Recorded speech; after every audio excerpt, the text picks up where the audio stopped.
last week we had touched briefly on, I'd seen several photos of accidents on the road where the accidents involved infrastructure of the island. So the Prince Bernard Bridge, for example, which was just recently tendered and repaired, and then there was an accident.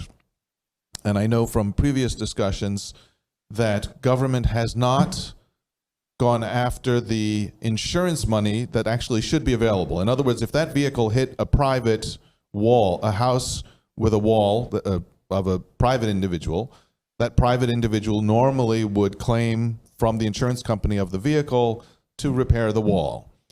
Is that something that government is looking into implementing, or have they been collecting that money now for incidents that involve government infrastructure?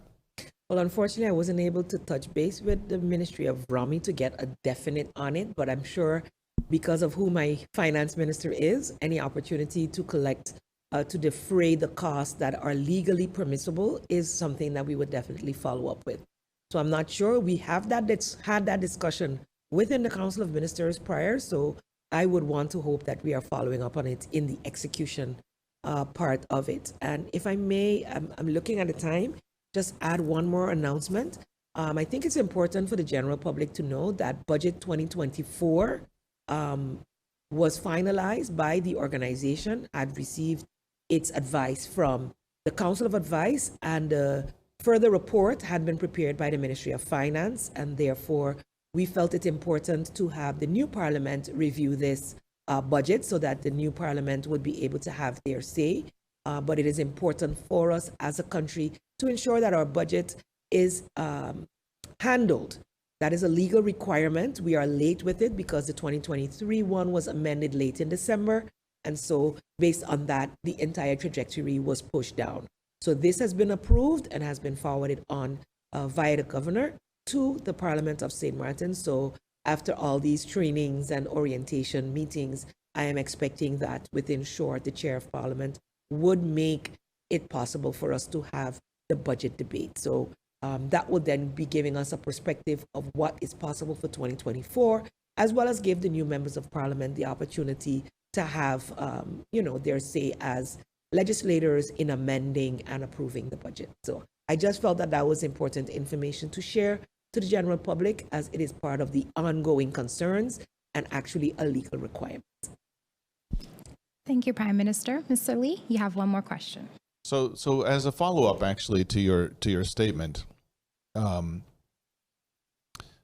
complicated do you expect this discussion about the 2024 budget to be? Because the outgoing government has a governing program, and the budget should be a reflection of the execution of that governing program. And now you have a new government that's going to come in that hasn't laid out its governing program yet, but yet they need a budget that's going to reflect the execution of that. So while it's important to have the budget approved, I can imagine that this parliamentary discussion is going to be a very interesting and very political discussion, because it really, the budget reflects what the plans in terms of execution are for the government. Given the fact that there isn't a new governing program yet, how do you expect this discussion to go forward in Parliament?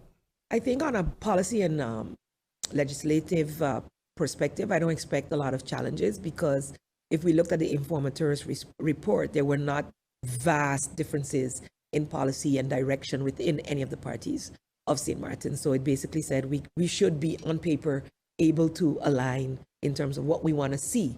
And I did mention several times that we have a national vision for St. Martin, which is the overarching goal and vision of the country. So all of the objectives within this budget and the last few budgets, as well as I hope budgets to come, should reflect that 2030 vision and beyond. And I did not see anything within any of the governing programs of the various parties that would sway me in that regard. The ongoing projects, it's to ensure the continuity of, as you know, subsidies, the ongoing concerns, the increase in the salaries of our civil servants, as well as their vacation pay. It includes the increase for the police and the rest of the justice chain that had been budgeted for as well. as well as many other ongoing concerns. What I think the bigger challenge would be is in the policies or legislation to generate revenue. There you might decide you don't follow the vision of the Minister of Finance, this current Minister of Finance, to be able to use the methods he was seeking with the organization to generate funds. So that would be then, for me, the biggest part of the debate. There might be a wish to shift funds here or there. There is a right of amendment, and the members of parliament are currently being enlightened as to what that entails. And yes, politicking got us to this point in a sense of you're now members of parliament, but now you are governing and you are legislating. And there are no vast differences within the parties, to be honest. There needs to be accountability. There needs to be the belief that it can be executed, and it will be up to us as a sitting government to elucidate the budget as we presented it. And if we can convince them that this is something for the greater good, I would really want to hope that no politics will be played with the future development of this country, and not because it's presented by the outgoing government that you don't approve it, as I feel that most of it, for 90% at least, should not be a problem to be approved. And don't ask me what the 10% is.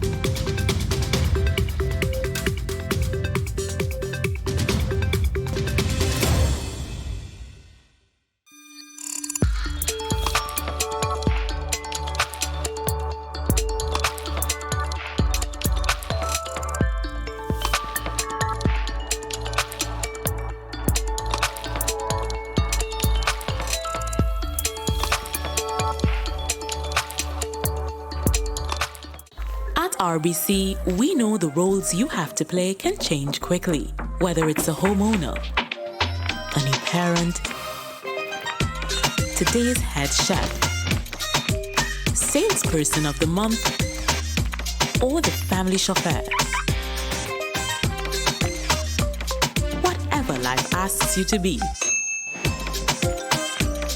RBC is a bank for all of you.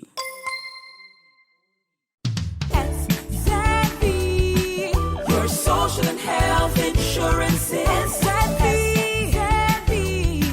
Your social and health insurances. Are you SXM insured? Do you have a valid medical insurance status? SXM is cardless. Request your My SXM account today and enter the virtual office of SXM. Go to sxv.sx and sign up now. SXM, yeah. Your social and health insurances.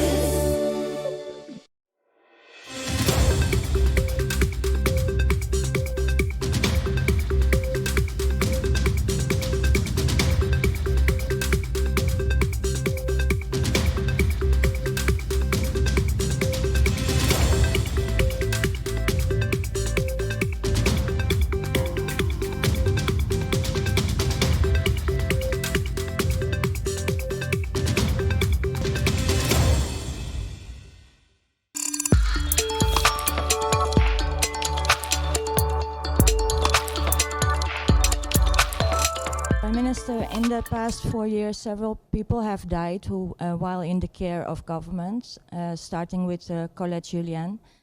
On November 15th last year, the Medical Disciplinary Board ruled that the treating psychiatrist who works under a government mandate is responsible for her death. And she did not provide a medical plan, held her with no sufficient reason in solitary confinement, and obstructed any investigation into her death by signing off the death as a natural death. You have received a letter from her lawyer, also the Minister of Justice and the Minister of VSA, being held liable as government. And the Mental Health Foundation also received a letter separately. Have you responded to the letter that was sent to you? Are you willing to pay? Are you going to pay damages to the family? First of all, I would like to dispel the inkling that people have that as Prime Minister, I am in charge of everything. I am not. First of all, this is whether it's a mental health, Ministry of Health, public health, and prosecutor challenge. If anyone has an issue in the manner in which someone passed, there is a road they have to walk via making the necessary claims at the prosecution's office. If the prosecution does its investigation, then whatever has to be done from a government perspective will be done. If a letter, and a lot of people send letters and entities send letters and they ensure that the Prime Minister is in the CC, or even send a letter to me, and then unfortunately my staff have to redirect those letters to the relevant minister, because that is then the authority of the relevant minister. So with your, that's why I asked for the name again. I will check into it, because if such a letter had come to me, it would have been forwarded on to the Ministry of VSR to be handled. So I will check in with them to see where it's at, as well as with the Minister of Justice. But the Minister of Justice also has no control over what happens at the prosecutor's office. So then I think the question would have to be held there. If government is to be held responsible, then government will have to do what it has to do as well. Minister, I believe the correct term is redundancy pay, that the outgoing ministers and members of parliament, depending on their time of service, receive payment for a period of time. It used to be, I think, that if you served a year, you got a year pay. 2 years or more, you got 2 years pay with a decreasing percentage. There were some discussions in the past about amending that, reducing it down to 1 year. Has that changed, or is it still the old formula? And will this also be accounted for in the 2024 budget discussions? I don't have a direct answer as to how far the changes went. I know there were changes made to a year, but I'm not sure if it counts for persons who served 2 or more years, because again, up to that point, no one did. Unfortunately. And so every year within the budget of government, there would be space that we were paying the redundancy in those constantly changing governments for the exiting members of parliament and government. So there's usually a space where it's budgeted for. And indeed, I'm not sure whether it's only limited to a year. I know it was limited to a year, but I'm not sure about when people serve for more than a year, what it is. But it is minimally 1 year. Yes, and I will look into that and send you that in writing.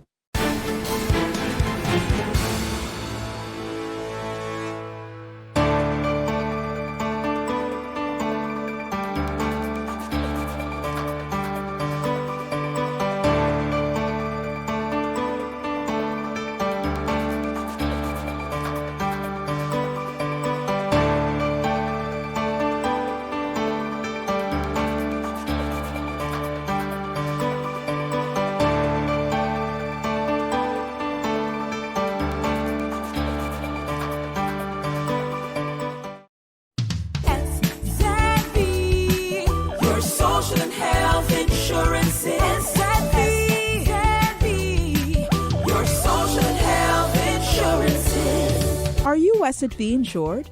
Do you have a valid medical insurance status? SXV is cardless. Request your My SXV account today and enter the virtual office of SXV. Go to sxv.sx and sign up now. SXV, yeah. Your social health insurances.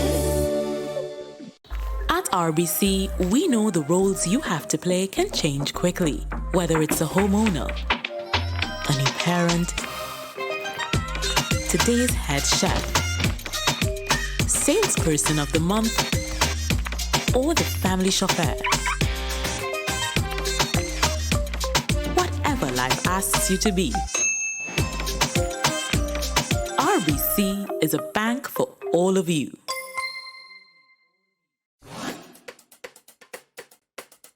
It's time for a new brand that is as bold, vibrant, and colorful as the island of St. Martin, with colors drawn from our diversity, cultural heritage, and nature. Our breathtaking beaches, waters, and sun. The majestic brown pelican, our national symbol. The radiant yellow sage, our national flower.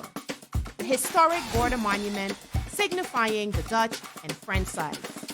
Our exciting cruise, yachting, and boating ports. Renowned Maho Beach and St. Martin Airport, the hub to the Caribbean. All these parts come together to create the shape of the island of St. Martin. More than a logo. It's a new brand that engages, excites, and will inspire travelers to book. It's time to tell the St. Martin story, to reintroduce travelers to St. Martin, to honor our past, to embrace our present, and shape our future. Our culture and diversity. Dutch and French sides, unrivaled cuisine, twice the nightlife, entertainment, and shopping. Cruises, boating, and yachting. Twice the adventure, exploration, and relaxation. Splendid and scenic accommodations. Pinel, Tentamar, and island hopping in the Caribbean. Whatever your taste, St. Martin has more. Experience twice the Caribbean. St. Martin.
April 1st will be 3 years that the minimum wage board has not met once to correct